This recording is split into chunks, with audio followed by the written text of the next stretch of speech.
सबका मालिक एक। नमस्कार दोस्तों, कैसे हैं आप सब। मैं लोकेश वर्मा एक बार फिर से स्वागत करता हूं आपके अपने पैलेस गुरुजी यूट्यूब चैनल में। दोस्तों, आज की वीडियो में हम शिरडी के साईं बाबा के जीवन परिचय के ऊपर प्रकाश डालेंगे। दोस्तों, साईं बाबा का जन्म कब और कहाँ हुआ था एवं उनके माता पिता कौन थे, ये बातें अज्ञात हैं। किसी दस्तावेज से इनका प्रमाणिक पता नहीं चलता है। स्वयं शिरडी साईं ने इसके बारे में कुछ नहीं बताया है।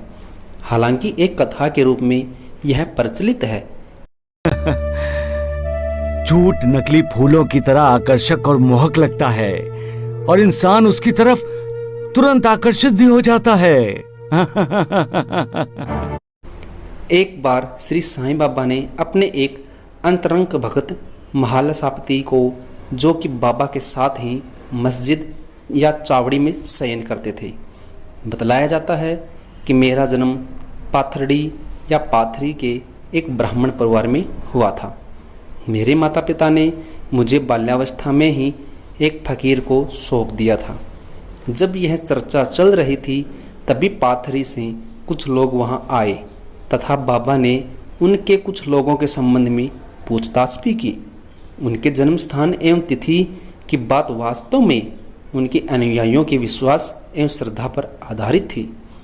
शिरडी साईं बाबा के अवतार माने जाने वाले श्री सत्य साईं बाबा ने अपने पूर्ण रूप का परिचय देते हुए शिरडी साईं बाबा के प्रारंभिक जीवन संबंधी घटनाओं पर प्रकाश डाला है, जिससे ज्ञात होता है कि उनका जन्म 28 सितंबर 1835 में तत्कालीन हैदराबाद राज्य के पाथरी नामक गांव में एक ब्राह्मण परिवार में हुआ था। तो चलिए दोस्तों, अब श्री साईं बाबा के माता पिता के बारे में भी जान लेते हैं। जन्म तिथि एवं स्थान की तरह ही साईं बाबा के माता पिता के बारे में भी प्रमाणिक रूप से कुछ भी ज्ञात नहीं है। श्री सत्य साईं बाबा द्वारा दिए गए पूर्वोक्त विवरण के अनुरूप उनके पिता का नाम श्री गंगा बावड़िया एवं उनकी माता का नाम देवगिरी अम्मा माना जाता है। ये दोनों शिव पार्वती के उपासक थे तथा शिव के आशीर्वाद से ही उनकी संतान हुई थी।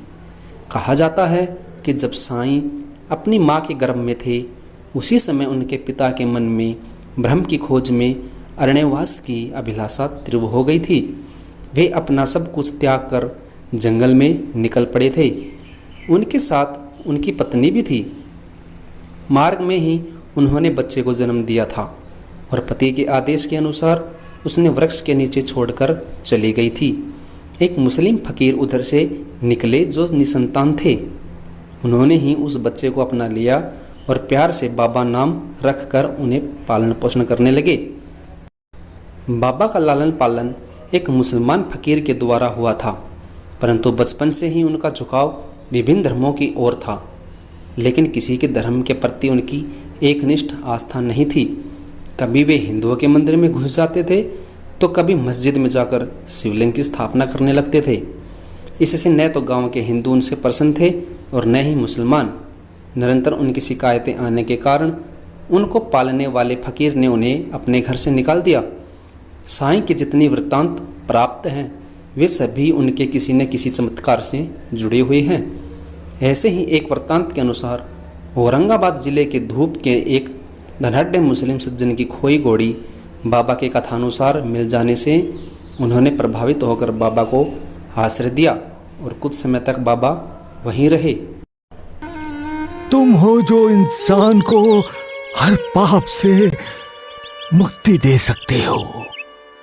सिर्फ तुम हो जो उसे भवसागर से पार करा सकते हो।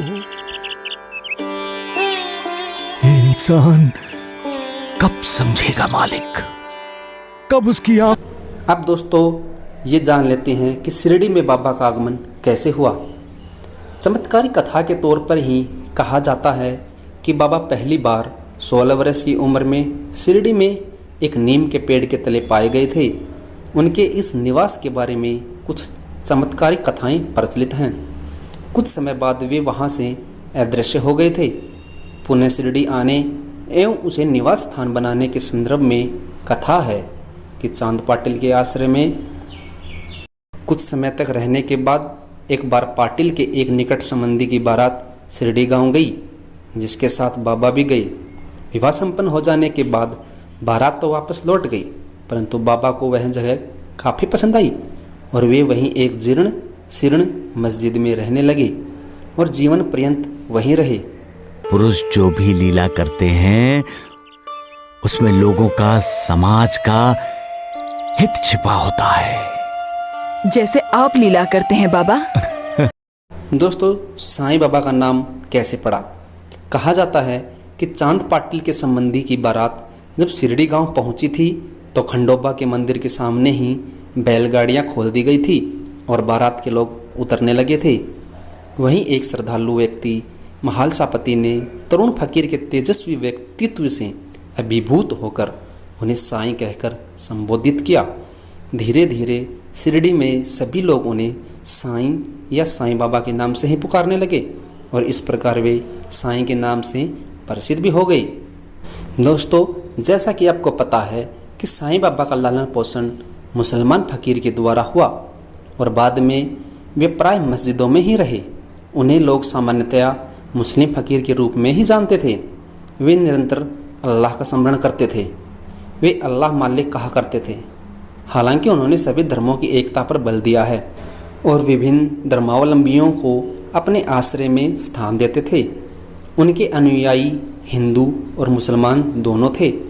उनके आश्रय स्थल मस्जिदों में हिंदुओं के विभिन्न धार्मिक पर्व भी मनाए जाते थे और मुसलमानों के भी। उन्होंने हिंदू धर्म ग्रंथों के अध्ययन को भी प्रश्रय दिया था। उस समय भारत के कई प्रदेशों में हिंदू मुस्लिम द्वेष व्याप्त था, परंतु उनका संदेश था राम और रहीम दोनों एक ही हैं और उनमें किंचित मात्र भी भेद नहीं है। फिर तुम उनके अनुयायी होकर क्यों परस्पर झगड़ते हो?